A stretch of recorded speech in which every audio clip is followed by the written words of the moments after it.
ETV ప్రేక్షకులకి నమస్కారం. Triple X agents of శుభమస్తు కార్యక్రమానికి స్వాగతం. ప్రేక్షకులందరికీ భారత గణతంత్ర దినోత్సవ శుభాకాంక్షలు.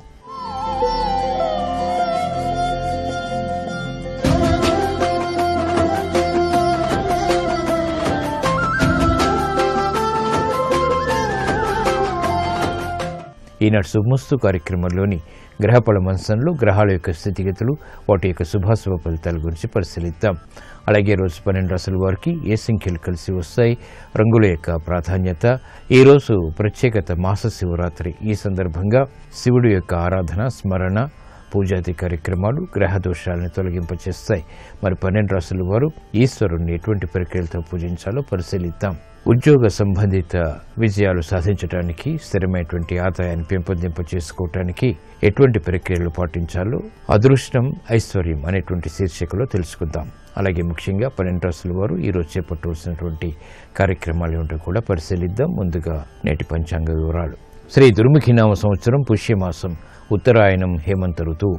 ఈరోజు తిథి బహుళ చతుర్దశి. ఈరోజు చేసేటువంటి ఈశ్వరాభిషేకం ఉత్తమ ఫలితాన్ని కలిగిస్తుంది, మానసిక ప్రశాంతతను పెంచుతుంది. ఈరోజు వారం లక్ష్మీవారం లేదా గురువారం. ఈరోజు చేసేటువంటి ఆధ్యాత్మిక కార్యక్రమాలు, పుణ్య కార్యక్రమాలు, అన్నదానం, వస్త్రదానం, గోసేవ, శనగల దానం, దక్షిణామూర్తి యొక్క పూజలు, ఈశ్వరాభిషేకం శుభ ఫలితాన్ని కలిగిస్తాయి.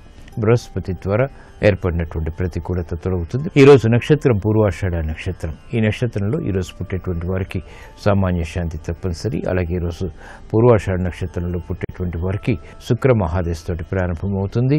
ప్రస్తుతం శుక్రుడు యొక్క స్థితి కుంభక్షేత్రంలో ఉంది కాబట్టి ఇది ప్రతికూలతను కలిగిస్తుంది. కేతువు యొక్క యుతి వల్ల ఈ దోష నివృత్తికి ఏకాదశ పూర్వక రుద్రాభిషేకం, గణపతి హోమం ఉపకరిస్తాయి.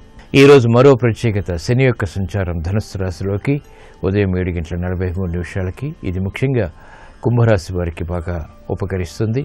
అలాగే తులారాశి వారికి, కర్కాటక రాశి వారికి కూడా అభివృద్ధిని కలిగిస్తుంది.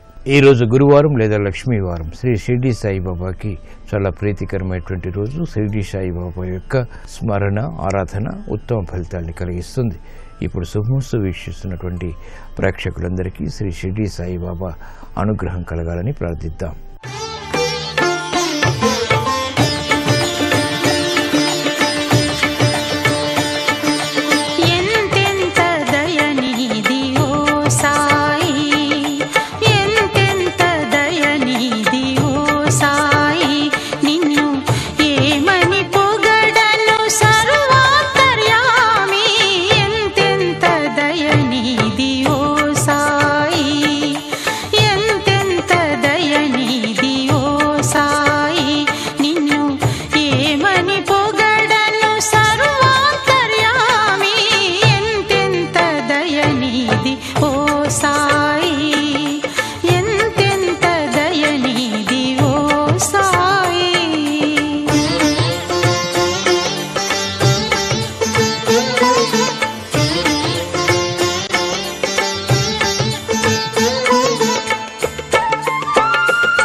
ఇప్పుడు 12 రాశుల వారికి ఏర్పడేటువంటి శుభాశుభ ఫలితాన్ని పరిశీలిద్దాం. ముందుగా మేషరాశి.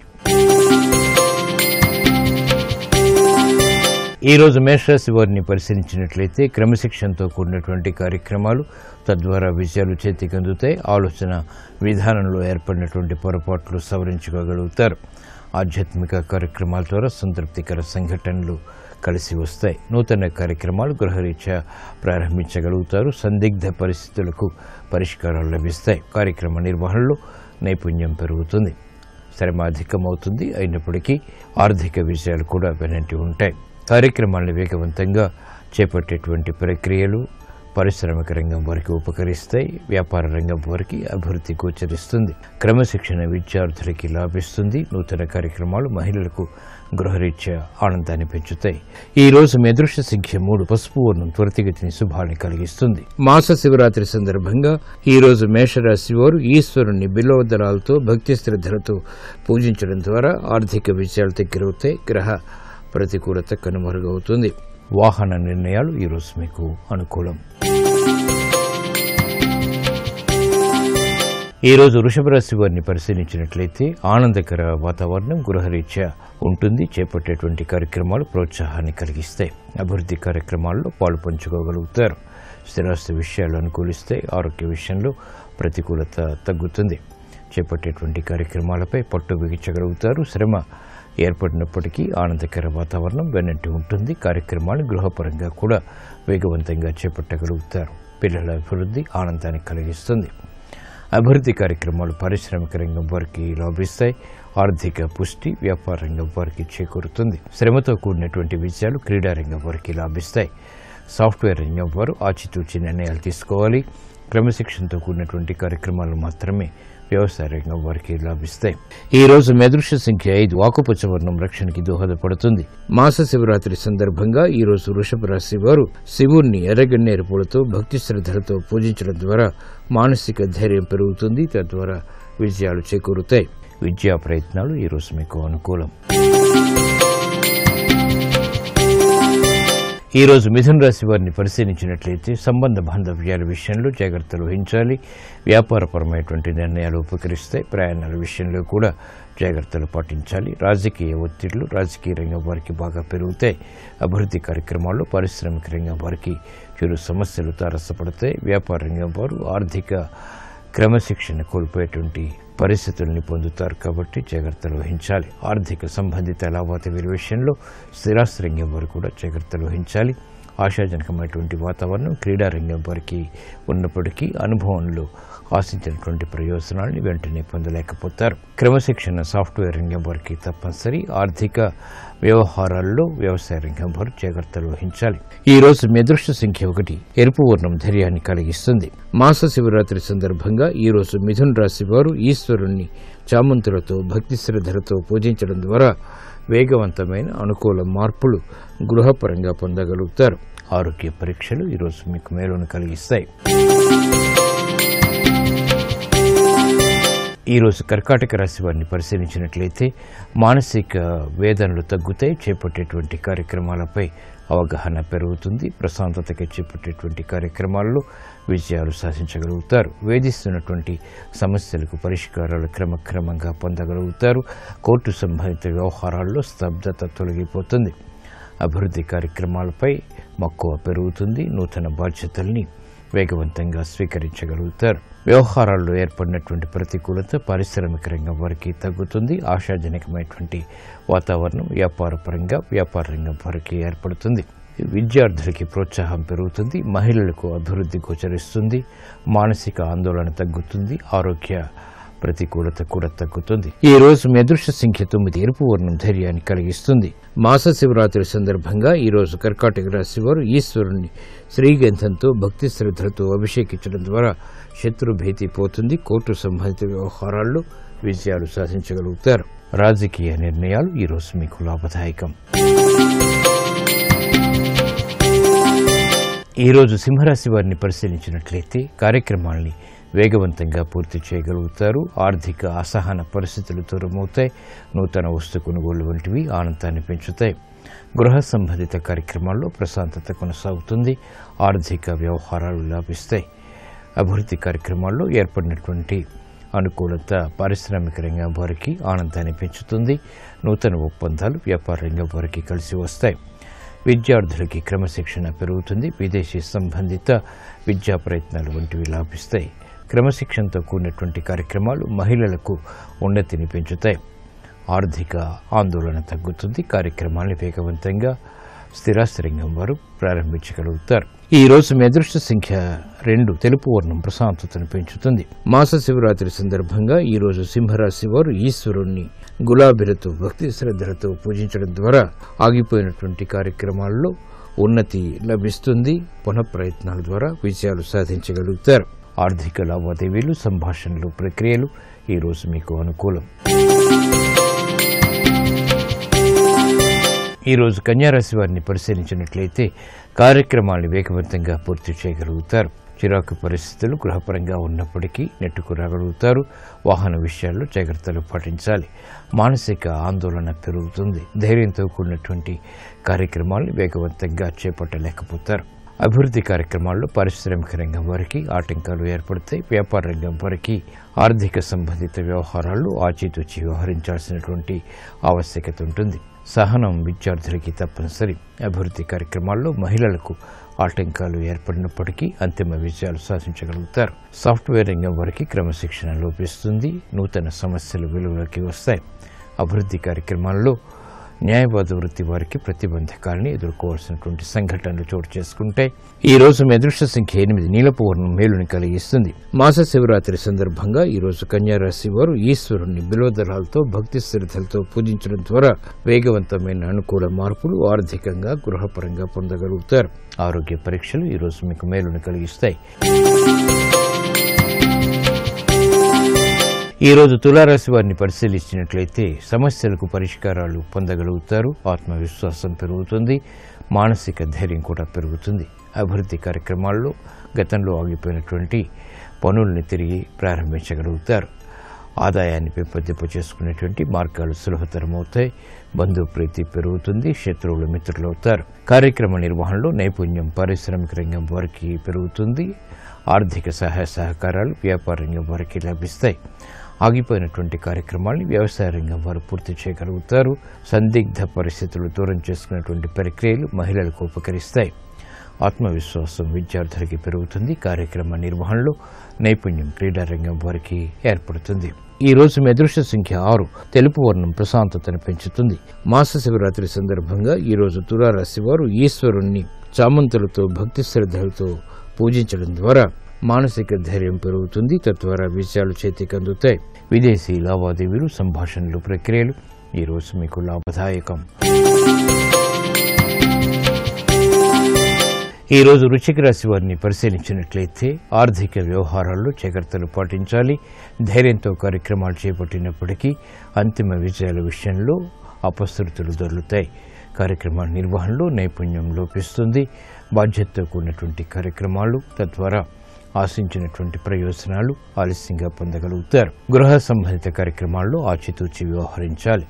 దూకుడు సంభాషణ ద్వారా సమస్యలు ఎదురవుతాయి కాబట్టి జాగ్రత్తలు తప్పనిసరి. శ్రమ అధికమవుతుంది. ఆర్థిక వ్యయం పెరుగుతుంది. నూతన కార్యక్రమాల విషయంలో పారిశ్రామిక రంగం వారికి పొరపాట్లు దొరుకుతాయి. ఆర్థిక లావాదేవీల విషయంలో వ్యాపార రంగం వారు జాగ్రత్తలు వహించాలి.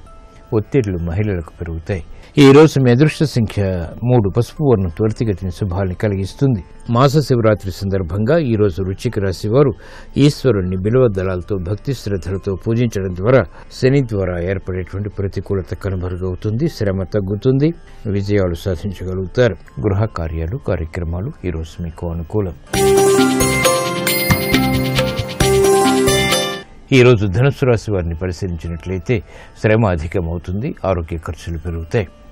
నూతన కార్యక్రమాన్ని వేగవంతంగా ప్రారంభించలేకపోతారు. శత్రు భీతి పెరుగుతుంది. మిత్రులు శత్రువులు అవుతారు. కార్యక్రమ నిర్వహణలో లోపాలు వెలుగులోకి వస్తాయి. అభివృద్ధి కార్యక్రమాల్లో ఆటంకాల్ని కూడా చవి చూస్తారు. అధిక శ్రమతో కూడినటువంటి కార్యక్రమాల ద్వారా పారిశ్రామిక రంగం వారికి ప్రతిభ తగ్గుతుంది. కార్యక్రమ నిర్వహణలో వైద్య వృత్తి వారికి చిరు సమస్యలు తారసపడతాయి. నూతన కార్యక్రమాన్ని సాఫ్ట్వేర్ రంగం వారు వెంటనే ప్రారంభించలేకపోతారు. స్థిరాస్తి రంగం వారికి ప్రతికూల పరిస్థితులు వృత్తిపరంగా చోటు చేసుకుంటాయి. న్యాయవాద వృత్తి వారికి ప్రతికూలత ఉంటుంది. జాగ్రత్తతో కూడినటువంటి నిర్ణయాలు అన్ని రంగాల వారికి తప్పనిసరి. ఈ రోజు మీ అదృష్ట సంఖ్య 5 ఆకుపచ్చ వర్ణం రక్షణకి దోహదపడుతుంది. మాస శివరాత్రి సందర్భంగా ఈ రోజు ధనుస్సు రాశి వారు ఈశ్వరుణ్ణి ఆవు పాలతో అభిషేకించడం ద్వారా వేధిస్తున్నటువంటి సమస్యలకు పరిష్కారాలు పొందగలుగుతారు. ఏలినాడు శని ద్వారా ఏర్పడేటువంటి అతి ప్రతికూలత తగ్గుతుంది. రుణ ప్రయత్నాలు ఈ రోజు మీకు అనుకూలం. ఈ రోజు మకర రాశి వారిని పరిశీలించినట్లయితే ఆర్థిక వ్యవహారాల్లో ఆకస్మిక ప్రతికూల మార్పులు ఉన్నప్పటికీ నెట్టుకు రాగలుగుతారు. ఆందోళనకర పరిస్థితుల్ని క్రమక్రమంగా అధిగమించగలుగుతారు. శుభ ప్రయత్నాలు గృహరీత్యా కలిసి వస్తాయి. ఆటంకాలను అధిగమించేటువంటి శక్తి సామర్థ్యాలు కూడా లభిస్తాయి. సంభాషణల ద్వారా ఏర్పడినటువంటి అనుకూలత ఆనందాన్ని కలిగిస్తుంది.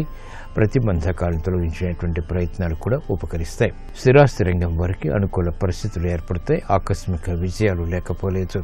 క్రీడారంగం వారికి వేగవంతమైన అనుకూల మార్పులు వృత్తిలో చోటు చేసుకుంటే విజయాలు సాధించగలుగుతారు. విద్యార్థులకి అనుకూలం, మహిళలకు గృహపరమైనటువంటి ప్రోత్సాహం లభిస్తుంది. ఖర్చులు ఉన్నప్పటికీ ఆదాయం కూడా సమాంతరంగా ఉంటుంది. ఈ రోజు మీ అదృష్ట సంఖ్య 1, ఎరుపు వర్ణం ధైర్యాన్ని కలిగిస్తుంది. మాస శివరాత్రి సందర్భంగా ఈ రోజు మకర రాశి వారు ఈశ్వరుణ్ణి తేనెతో భక్తి శ్రద్ధలతో అభిషేకించడం ద్వారా అనుకూల పరిస్థితులు ఆర్థికంగా దగ్గరవుతాయి. ఆనందకర పరిస్థితుల్ని వెంటనే పొందగలుగుతారు. ఆర్థిక ప్రయత్నాలు ఈ రోజు మీకు అనుకూలం. ఈ రోజు కుంభరాశి వారిని పరిశీలించినట్లయితే ముందు నొయ్యి వెనక గొయ్యి వంటి పరిస్థితుల నుంచి బయటికి రాగలుగుతారు. రుణ ఒత్తిళ్లు తగ్గుతాయి. చేపట్టేటువంటి కార్యక్రమాలపై పట్టు బిగించగలుగుతారు. శత్రువులు మిత్రులవుతారు. ఆర్థిక పరిస్థితి మెరుగవుతుంది. గృహ ఉపయోగ కార్యక్రమాలు వేగవంతంగా పూర్తి చేసేటువంటి స్ఫూర్తి లభిస్తుంది. శ్రమ తగ్గుతుంది. ఆదాయాన్ని పెంపొందింప చేసుకునేటువంటి మార్గాలు సులభతరమవుతాయి. నూతన వస్తు కొనుగోలు వంటివి ఆనందాన్ని కలిగిస్తాయి. అభివృద్ధి కార్యక్రమాలు పారిశ్రామిక రంగం వారు ప్రారంభించగలుగుతారు. వ్యాపార రంగం వారు నష్టాలని భర్తీ చేసుకునేటువంటి కార్యక్రమాలను ప్రారంభించగలుగుతారు. అభివృద్ధి విద్యార్థులకి గోచరిస్తుంది. మహిళలకు ఆత్మవిశ్వాసం పెరుగుతుంది. ఈ రోజు మీ అదృష్ట సంఖ్య 3, పసుపు వర్ణం త్వరితగతిన శుభాన్ని కలిగిస్తుంది. మాస శివరాత్రి సందర్భంగా ఈ రోజు కుంభరాశి వారు ఈశ్వరుణ్ణి ఆవు పాలతో భక్తి శ్రద్ధలతో అభిషేకించడం ద్వారా ధైర్యంతో కూడినటువంటి కార్యక్రమాలు తద్వారా విషయాలు చేతికి అందుతాయి. గృహ విషయాలు అనుకూలిస్తాయి. వ్యాపార నిర్ణయాలు ఈ రోజు మీకు అనుకూలం. ఈ రోజు మీనరాశి వారిని పరిశీలించినట్లయితే కార్యక్రమాలను వేగవంతం చేయగలుగుతారు. క్రమశిక్షణ వృత్తిపరంగా లాభిస్తుంది. మిత్రుల ద్వారా సహాయ సహకారాలు లభిస్తాయి. సంబంధ బాంధవ్యాలు మెరుగవుతాయి. శుభవార్తలు వింటారు. గృహ సంబంధిత కార్యక్రమాల్లో అనుకూలత పెరుగుతుంది. పేరు ప్రఖ్యాతులు సంపాదించుకునేటువంటి ప్రక్రియలు ఉపకరిస్తాయి. ఆదాయాన్ని పెంపొందింప చేసుకునేటువంటి మార్గాలు కూడా సులభతరం అవుతాయి. అభివృద్ధి పారిశ్రామిక రంగం వారికి కొనసాగుతుంది. వ్యాపార రంగం వారికి క్రమశిక్షణతో కూడినటువంటి కార్యక్రమాల ద్వారా విజయాలు ఏర్పడతాయి. సినీ రంగం వారికి అవకాశాలు తగ్గుతాయి. ఆర్థిక విజయాలు కూడా సాధించగలుగుతారు. క్రీడా రంగం వారికి విజయాలు తథ్యం. చేపట్టేటువంటి కార్యక్రమాలు వ్యవసాయ రంగం వారికి ఉపకరిస్తాయి. న్యాయవాద వృత్తి వారికి అనుకూలత పెరుగుతుంది. వృత్తిలో అభివృద్ధి గోచరిస్తుంది. ఆదాయం కూడా పెరుగుతుంది. ఈ రోజు మీ అదృష్ట సంఖ్య 9, ఎరుపు వర్ణం ధైర్యాన్ని కలిగిస్తుంది. మాస శివరాత్రి సందర్భంగా ఈ రోజు మీనరాశి వారు ఈశ్వరుని బిల్వదళాలతో భక్తి శ్రద్ధలతో పూజించడం ద్వారా అభివృద్ధి గోచరిస్తుంది. ఆనందం లభిస్తుంది. కోర్టు సంబంధిత వ్యవహారాలు, ప్రక్రియలు, సంభాషణలు ఈ రోజు మీకు అనుకూలం.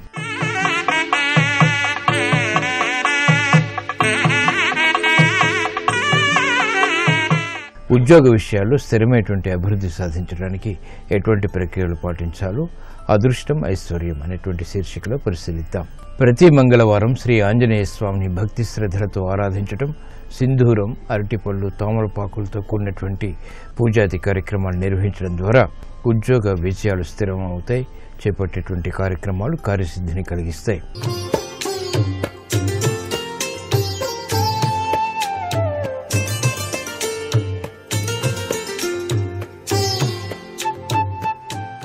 XXX డిటర్జెంట్ సోప్ శుభమస్తు కార్యక్రమంలో గృహబలం అంశానికి స్వాగతం. ఈటీవీ ప్రేక్షకులందరికీ గణతంత్ర దినోత్సవ శుభాకాంక్షలు.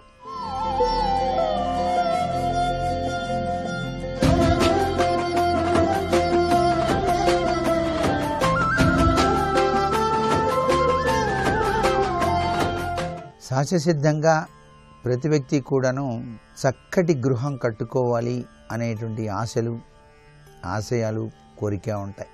ఈ గృహాన్ని కట్టుకోవాలి అని చెప్పేసి భావన చేసేటువంటి ప్రతివారు కూడా తాను కొనుగోలు చేసేటువంటి స్థలం వాస్తుశాస్త్ర రీత్యా సమ్మతమేనా, దానిలో ఏమైనా దోషాలు ఉన్నాయా, అలా దోషరహితమైనటువంటి స్థలాన్ని ఎంచుకోవటం ఎలా అనేటువంటి విషయాల యొక్క అవగాహన చాలా అవసరం. ఎప్పుడైనా సరే ఎవరైనా సరే ఒక స్థలాన్ని కొనుగోలు చేసి చక్కటి గృహాన్ని కట్టాలి అనుకున్నప్పుడు ఆ స్థల ఆకృతికి తప్పనిసరిగా విలువ ఇవ్వాలి. స్థల ఆకృతి అనేది వాస్తుశాస్త్రంలో దీర్ఘ చతురస్రాకారము లేక చతురస్రాకారము ఉన్నటువంటి స్థలములు విశిష్టవంతమైనటువంటి చక్కటి గృహయోగానికి నిదర్శనంగా ఉంటాయి. అటువంటి స్థలము ఉన్నప్పటికీ ఆ స్థలానికి చుట్టుపక్కల ఉన్నటువంటి పరిసరాల ప్రభావాన్ని కూడా అంచనా వేయాలి. ఆ పరిసరాల యొక్క ప్రభావంలో స్థలాన్ని ఆనుకొని దేవాలయం ఉన్నా, లేక వైద్యశాలలు ఉన్నా, లేక మాంసపు దుకాణాలు ఉన్నా, ఇవన్నీ కూడాను ఆ స్థలానికి భోగాన్ని ఇవ్వవు. ఒక దేవాలయానికి 200 అడుగుల దూరంలో ఉన్నటువంటి స్థలమే వాస్తుశాస్త్రరీత్యా సమ్మతవంతమైనటువంటి స్థలంగా మనకి శాస్త్రం చెబుతోంది. అలాగే స్థలాన్ని కొనుగోలు చేసేటప్పుడే ఆ యొక్క స్థలంలో ఉన్నటువంటి విశేషవంతమైనటువంటి లక్షణం స్థల నిరూపణ. ఇది నాకు కలిసి వస్తుందా లేదా అని చెప్పేసి పరీక్ష చేయటం. అది మట్టిని వాసన చూసి అనుభవజ్ఞులు తెలియజేస్తారు. ఒక స్థలాన్ని కొనటానికి వెళ్ళినప్పుడు ఉత్తరం వైపు కొండలు, దక్షిణం వైపు ఆ నీటి కొలంలు ఉన్నాయనుకోండి, ఇంటికి రావటం మంచిది. అదే పడమర వైపు కొండలు, దక్షిణం వైపు కొండలు, ఉత్తరం వైపు నీటి ప్రవాహం ఉన్నట్లయితే అత్యంత వైభోగతత్వాన్ని ఆ స్థలం ప్రసాదిస్తుంది సుమా అని. దివ్యవంతమైనటువంటి వైభవోపేత దశను సంతరించుకున్నాయంటే ఆ స్థల ప్రభావం ఉండి తీరుతుంది. ఆ స్థలంలో ఉన్నటువంటి అదృష్ట యోగం ఆ వ్యక్తిని ఉన్నతమైనటువంటి స్థితికి తీసుకుని వెళ్తుంది సుమా అని చెప్పేసి కూడా చెప్పవచ్చు. దక్షిణ నైరుతి పశ్చిమ భాగాల్లో బావులు, గుంటలు, పల్లములు లేకుండా ఉండాలి. అలా గనక ఉంటే అది విపత్కరమైనటువంటి ప్రభావాల్నే ప్రసాదిస్తుంది. ఉత్తర ఈశాన్య తూర్పు భాగాన బావులు కానివ్వండి, గుంతలు కానివ్వండి, పెద్ద కాలువలు కానివ్వండి, పల్లం ఉన్నటువంటి స్థలాలు గనక ఉన్నట్లయితే చాలా గొప్ప అదృష్టం ఆ స్థలానికి పడుతుంది. వీధిపోట్ల విషయంలో కూడాను చెడు వీధిపోట్లు ఉంటాయి. తూర్పు ఈశాన్యం వీధిపోటు, ఉత్తర ఈశాన్యం వీధిపోటు చాలా గొప్పది. ఆ స్థలం దొరకటం ఒక అదృష్టంగా కూడా చాలామంది భావిస్తూ ఉంటారు. ఆగ్నేయ నైరుతి వాయువ్య వీధిపోట్లు మంచివి కావు. అలా ఉన్నట్లయితే ఆ వీధిపోటు రాకుండా ఏదైనా దానికి సంబంధించినటువంటి నివృత్తి మార్గాలు ఆలోచన చేసి పాటించి కొంతలో కొంత మేలు చేకూర్చుకోవడానికి ఏర్పాటు చేసుకోవాలి. ఒక్కొక్కసారి ఒక స్థలాన్ని కొన్న తర్వాత తెలియకుండానే ఆ స్థలం చుట్టుపక్కల అభివృద్ధి చేస్తూ ఒక వీధి వచ్చి దక్షిణ నైరుతిలో మీరు కొనేటువంటి స్థలానికి తగులుతోంది. మరి ఆ స్థలం ఇటీవల వచ్చిన వీధిపోటు అంటే అది ప్రాచీన కాలం నుంచి లేదంటే అయినప్పటికీ దాని ప్రభావం పనిచేస్తూనే ఉంటుంది. తస్మాత్ జాగ్రత్త. అందుచేత ఒక స్థలాన్ని కొనేటప్పుడే మీరు ఆ యొక్క స్థల నిరూపణలో రేపు భవిష్యత్తు ఎలా ఉంటుంది అని చెప్పేసి ఆలోచన చేయాలి. ఒక్కొక్కరు స్థలాన్ని కొంటారు పాపం, తర్వాత రోడ్లన్నీ కూడా విశాలంగా మారిపోతాయి. రోడ్లు విశాలంగా మారిపోయినప్పుడు వీళ్ళ స్థలంలో సగభాగం వెళ్ళిపోతుంది. ఇక స్థలంలో ఇల్లు కట్టేదేముంటుంది చెప్పండి?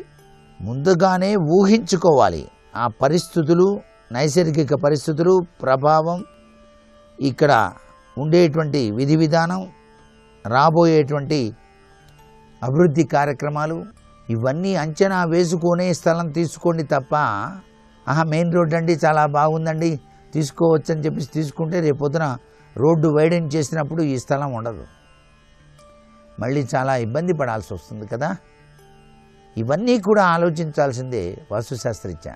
ఇక పెరిగిన స్థల విషయానికి వస్తే ఈశాన్య స్థలం పెరిగినటువంటి స్థలం చాలా గొప్పగా ఉంటుంది అని శాస్త్రం. మరీ అంత ఈశాన్యం పెరగకూడదు, అది కూడా వాస్తుశాస్త్రరీత్యా తప్పు.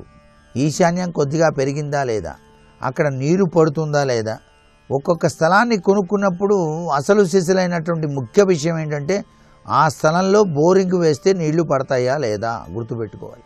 ఇవన్నీ అంచనా వేసుకుని స్థలాన్ని కొనుక్కోండి, సుఖప్రదమైన జీవితాన్ని పొందండి. మరికొన్ని ముఖ్య విషయాలు రేపటి శుభమస్తు కార్యక్రమంలో తెలుసుకుందామా మరి. సర్వే జనా సుఖినో భవంతు.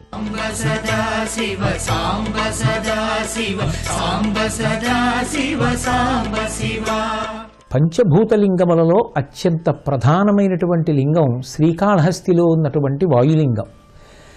కాంచీపురంలో పృథివీలింగం, జంబుకేశ్వరంలో జలలింగం, అరుణాచలంలో అగ్నిలింగం, చిదంబరంలో ఆకాశలింగం, శ్రీకాళహస్తిలో వాయులింగం. శ్రీకాళహస్తి క్షేత్రం యొక్క వైశిష్ట్యాన్ని స్థలపురాణం వర్ణించింది. అలాగే మనకి సూత సంహిత శ్రీకాళహస్తి క్షేత్ర ప్రాశస్త్యాన్ని వివరించింది. దానికి తోడు సాక్షాత్ శివావతారులుగా వర్ణింపబడేటటువంటి మహానుభావులు కంచి కామకోటి పీఠాధిపత్యం వహించినటువంటి శ్రీ శ్రీ శ్రీ చంద్రశేఖరేంద్ర సరస్వతి మహాస్వామి వారు ఒకప్పుడు ఆ గిరి ప్రదక్షిణ కార్యక్రమాన్నంతటినీ కూడా అటవీ మార్గంలో నిర్వహించారు. శ్రీకాళహస్తిలో ఉండేటటువంటి కొండ అంతా కూడా వ్యష్టి స్వరూపమని, అది స్థూలమైనటువంటి శివస్వరూపముగా వర్ణింపబడింది. ఇక శ్రీకాళహస్తిలో ఉండేటటువంటి వాయులింగము యొక్క ప్రతినిధిగా ఉండేటటువంటి ఉత్సవమూర్తి లోక కళ్యాణార్థము సూర్యుడు ఉత్తరాయణ పుణ్యకాలంలో ప్రవేశించినటువంటి మకర సంక్రమణం రోజున కానీ, కనుమనాడు కానీ గిరి ప్రదక్షిణాన్ని నిర్వహిస్తాడు. అలాగే ఏదైనా ఉత్సవం పరిసమాప్తమైనప్పుడు మహాశివరాత్రి, కళ్యాణము ఇటువంటి ఘట్టములలో కూడా స్వామి ఆ గిరి ప్రదక్షిణం చెయ్యడం, లోక కళ్యాణాన్ని అపేక్షించి ఆ కార్యక్రమాన్ని నిర్వహించడం జరుగుతూ ఉంటుంది. భక్తులైన వారు స్వామి అనుగ్రహం కోసమని, ఆయన అనుగ్రహం చేత భక్తి జ్ఞాన వైరాగ్యములు కలగాలని, ఇహపరములు పొందడం కోసం గిరి ప్రదక్షిణం చేస్తూ ఉంటారు. అటువంటి గిరి ప్రదక్షిణం ఎవరైనా సరే పాదములతో నడుస్తూ చేసినంత మాత్రం చేత ఒక బ్రహ్మకల్ప పర్యంతము కైలాసవాసం ఇస్తారు అని చెప్పి స్థలపురాణం చెప్తోంది. ఆ గిరి ప్రదక్షిణం చెయ్యడానికి స్త్రీ, పురుష, పండిత, పామర, కుల, మత, వర్ణ, వర్గ, ధనిక, పేద విచక్షణ ఏదీ లేదు. అందరూ ప్రదక్షిణ చేసి పరమశివుని యొక్క ఆ అనుగ్రహానికి పాత్రులు కావచ్చు.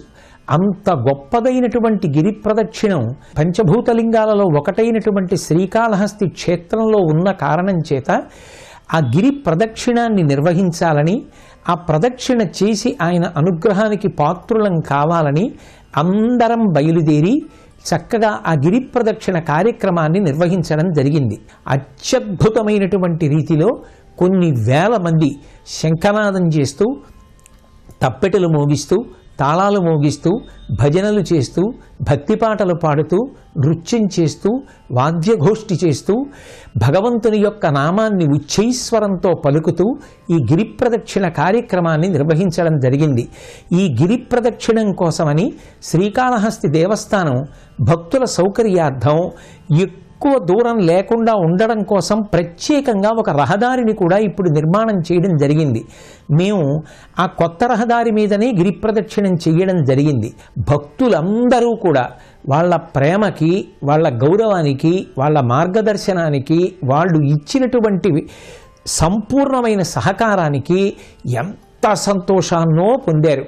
మేమందరం కూడా సురక్షితంగా, సంతోషంగా ఆ గిరి ప్రదక్షిణ కార్యక్రమాన్నంతటినీ నిర్వహించగలిగాం. భవిష్యత్తులో అందరు భక్తులు కూడా చక్కగా ఈ కార్యక్రమాన్ని నిర్వహించుకొని శ్రీకాళహస్తీశ్వరుని యొక్క పరిపూర్ణమైన అనుగ్రహానికి పాత్రులగుదురుగాక అని నేను ఆ జ్ఞానప్రసూనాంబా సహిత శ్రీకాళహస్తీశ్వరుని పాదార విందములకు నమస్కరించి మీ అందరికీ కూడా తెలియచేస్తున్నాను.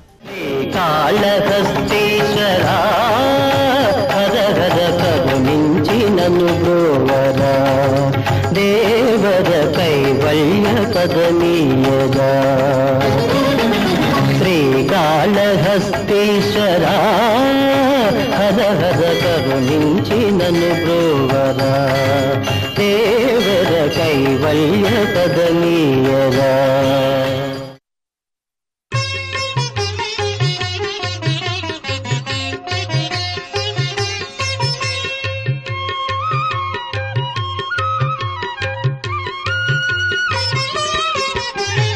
భవాయ చంద్రచూడాయ నిర్గుణాయ గుణాత్మనే కాలకాలాయ రుద్రాయ నీలగ్రీవాయ మంగళం वृषारूढाय भीमाय व्याघ्रचर्माम्बराय च पशूनां पतये तुभ्यं गौरीकान्ताय मङ्गलम्।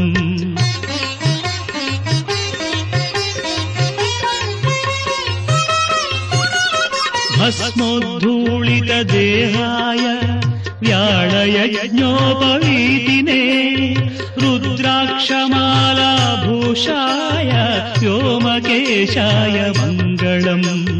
सूर्यचन्द्राग्निनेत्राय नमः कैलासवासिने सच्चिदानन्दरूपाय प्रमदेशाय मङ्गलम्।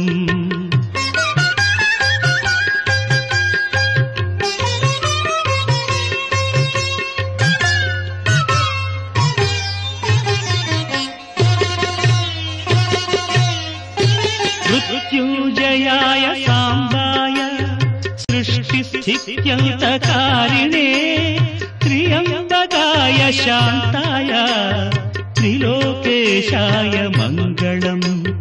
गङ्गाधराय सोमाय नमो हरिहरात्मने उग्राय त्रिपुरघ्नाय वामदेवाय मङ्गलम्।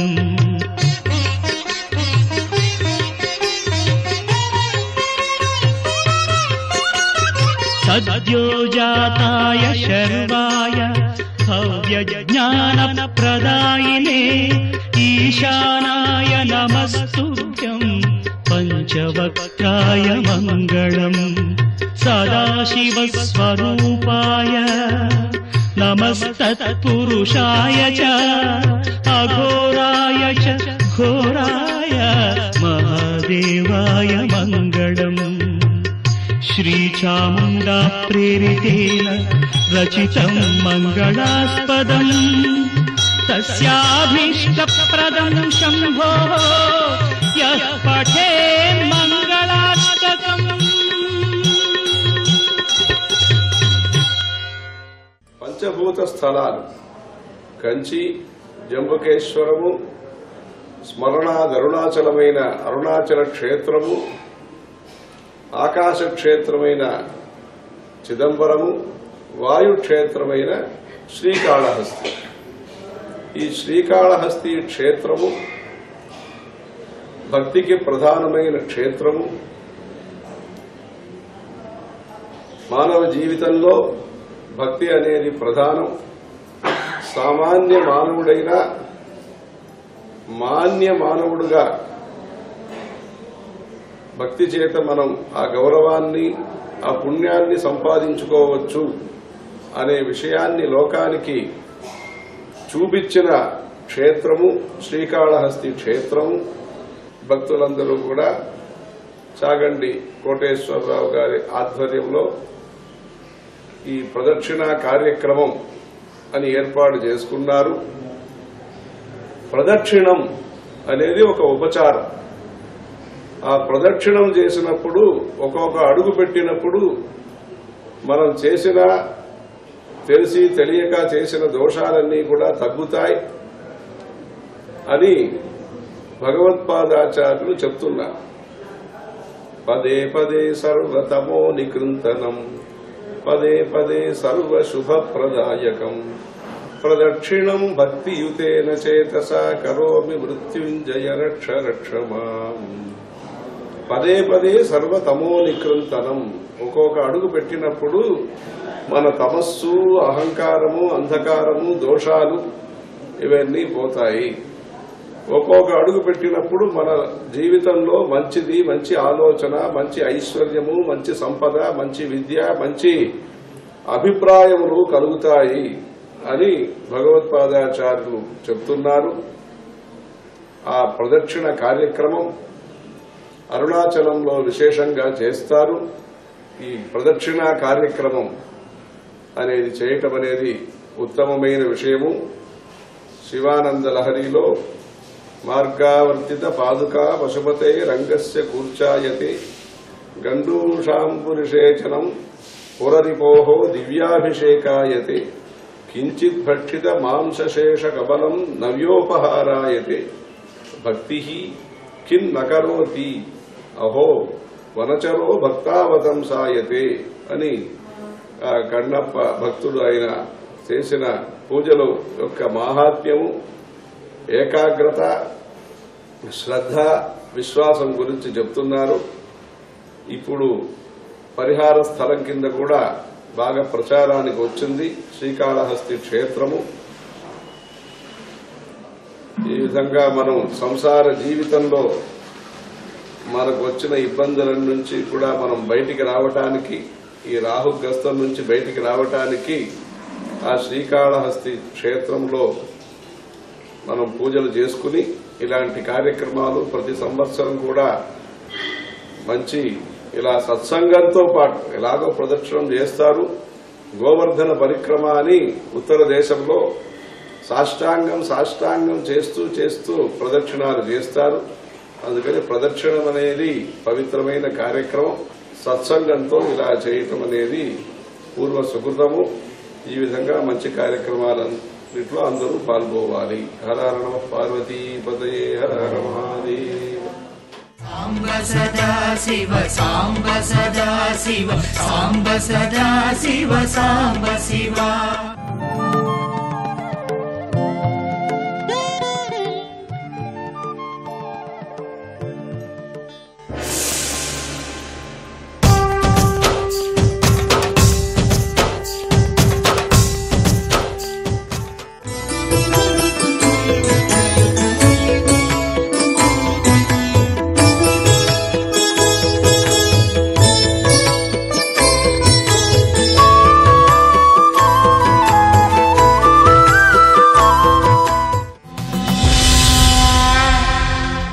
భీష్మాచార్యుల వారు అందరి యొక్క స్వభావములు తెలిసిన్నవాడు, అన్ని విశేషములను గుర్తిరిగినవాడు.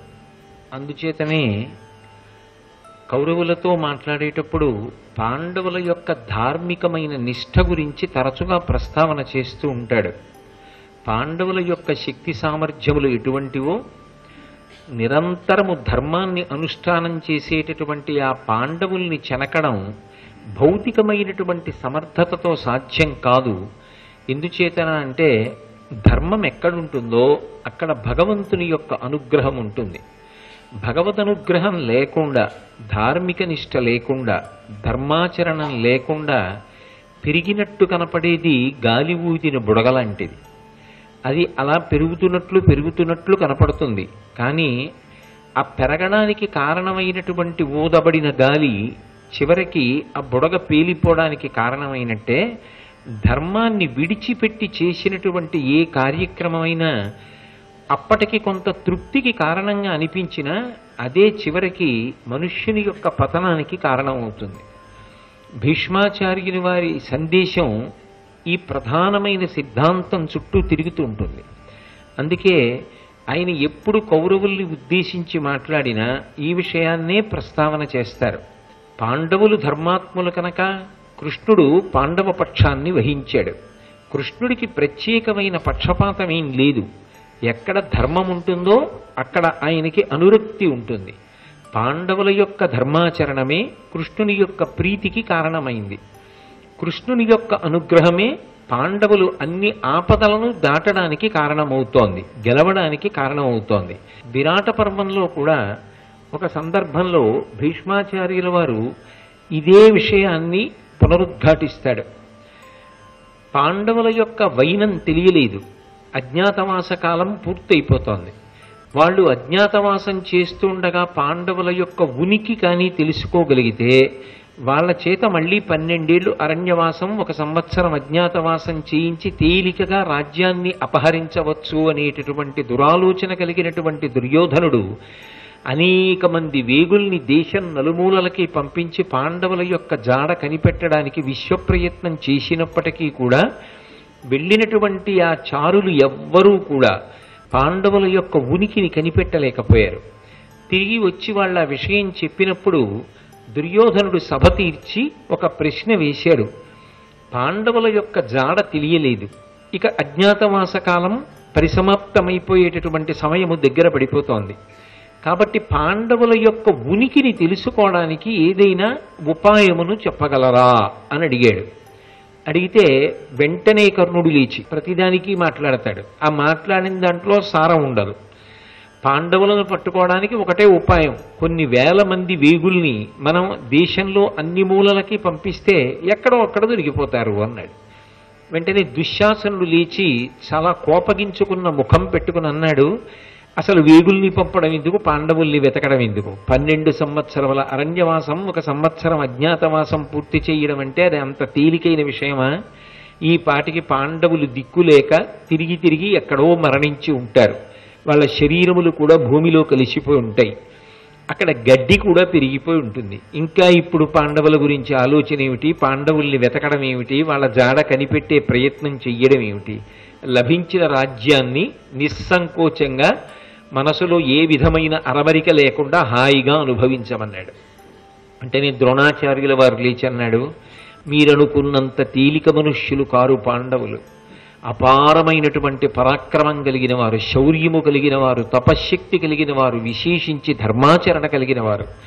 అటువంటి వారు సర్వకాలముల యందు భగవంతుని చేత రక్షింపబడుతూ ఉంటారు. అందుకని పాండవులు ఎక్కడో ఉన్నారు, కానీ వారి ఉనికిని కనిపెట్టడానికి తగిన ఉపాయాన్ని అన్వేషించవలసి ఉంటుంది అన్నాడు. భీష్ముడి వంక చూశాడు దుర్యోధనుడు. వెంటనే భీష్ముడు మాట్లాడుతూ ఒక మాట అన్నాడు, నల్లవో నిక్కమాడి నృపనందును ముందట ద్రోణుడొక్కడుండు తెల్లము వారు బాహుబల ధీబల దైవబలంబులొప్ప వర్తిల్లుదురు అమ్మహాత్ముల కరిష్టములేమిట నిండు నేల వాటిల్లెడు వారి కాంపను కడింది తదీయ మహానుభావతన్ అన్నాడు. నల్లవో అంటే మీరు చెప్పింది చాలా బాగుంది, ఆహా ఎంత మంచి మాట అన్నారు. ద్రోణాచార్యుల వారు చెప్పింది ఏదుందో అది పరమ సత్యం. మిగిలిన వాళ్ళు మాట్లాడినవన్నీ పుల్లు మాటలు. పాండవులు అంత తొందరగా పడిపోరు. ఎందుకు పడిపోరు అంటే మహాత్ములు మాట్లాడినటువంటి మాటలు పరమ సారవంతములైన మాటలై ఉంటాయి. ఆ సారవంతములైనటువంటి మాటలను మనం జీర్ణం చేసుకోగలిగిన నాడు మన జీవన విధానంలో మార్పు వచ్చి భగవద్భక్తిని ఎందుకు పొంది ఉండాలో, భగవద్భక్తి అంటే కేవలం ఏదో వెళ్ళి ఆయనకి మీద 2 పువ్వులు వేసి అగరత్తు ధూపం చూపించి దీపం పెట్టి రావడం కాదు. భక్తితో కూడుకున్న జీవనము అన్న మాటకి పర్యాయ పదం ధార్మికమైనటువంటి జీవితం. అది ఎలా రక్షిస్తుందో, ఎందుకు కాపాడుతుందో భీష్ముడు ప్రతిపాదన చేస్తున్నాడు. ఆయన అన్నాడు, తెల్లము అంటే ఇది నిజం, ద్రోణుడు ఏది చెప్పాడో అది సత్యం. వారు బాహుబల ధీబల దైవబలంబులొప్ప వర్తిల్లుదురు. పాండవుల యందు 3 గుణములు ఉన్నాయి. ఇవి మనం బాగా పట్టుకోవలసిన విషయాన్ని ప్రతిపాదన చేస్తున్నాడు భీష్ముడు. ఏవి అంటే, 1 బాహుబలం, శారీరకమైనటువంటి శక్తి, పరాక్రమము, శౌర్యము, వీర్యము, తేజస్సు ఇవి పాండవుల యందు విశేషముగా ఎక్కువ. ఇక ధీబలము, ఎంత శారీరకమైన బలం ఉండనివ్వండి, మనోబలం లేదనుకోండి, ఆ వ్యక్తి విశేషమైన పిరికితనం ఉన్నవాడు అనుకోండి, ఆయన శారీరక బలం ఎందుకు పనికిరాదు. ఆయన శారీరకంగా ఏమీ బలం లేనివాడు, కానీ మానసికంగా బలం ఉన్నవాడు, కానీ కార్యాన్ని చెయ్యడానికి ఆయన శరీరం సహకరించదు. పాండవుల గొప్పతనం ఎక్కడుందంటే వాళ్లకు ఉన్నటువంటి శౌర్య పరాక్రమములు అటువంటివి, దానితో పాటుగా వాళ్ళ బుద్ధి బలం అటువంటిది. వాళ్ళు ఎప్పుడు ఏది చెయ్యాలో, ఎక్కడ ఏది చెయ్యాలో, ఎప్పుడు ఏది చెయ్యకుండా ఉండాలో, ఎక్కడ ఏది చెయ్యకుండా ఉండాలో కార్యాకార్యములు అంటారు. చెయ్యవలసినవి కొన్ని ఉంటాయి, చెయ్యకూడనివి కొన్ని ఉంటాయి. నిజానికి చెయ్యవలసినవి చెయ్యడానికి ఎక్కడో చిన్న భయం ఉంటే చాలు, చెయ్యవలసినవి చేసేస్తాడు. మనిషి ఆధ్యాత్మికంగా ఎదిగాడు, సంస్కారవంతంగా ఎదిగాడు, మనిషి మనసు పవిత్రతని సంతరించుకున్నది అనడానికి ఆధారమేమి అంటే ఏది చెయ్యకూడదో దానికి దూరంగా ఉండగలిగిన ప్రజ్ఞని పెంచుకుంటాడు. దానికి దూరంగా ఉండగలిగిన ప్రజ్ఞ కొరవడిపోయి చెయ్యవలసిన పనులు మాత్రం కొన్ని చేస్తున్నాడు అనుకోండి, ఇంకా శత్రువుని గెలవలేకపోయాడు. అంటే సాధించవలసిన పరిణతిని పొందలేకపోయాడు. బలహీనతలు వెంట తొరుగుతూనే ఉన్నాయి, దానికి లొంగిపోతూనే ఉన్నాడు. అంటే సాధనా బలం ఇంకా పెంచుకోవలసిన అవసరం ఉన్నది అని గుర్తు. పాండవుల యందు భుజబలమున్నది, అంటే శారీరకమైన బలమున్నది, పరాక్రమమున్నది, శౌర్యమున్నది, తేజస్సున్నది, వీర్యమున్నది, అన్నీ ఉన్నాయి. ధీబలమున్నది, అంటే ఏది చెయ్యాలో అది చేస్తారు, ఏది చెయ్యకూడదో అది చెయ్యకుండా నిగ్రహించుకోగలరు.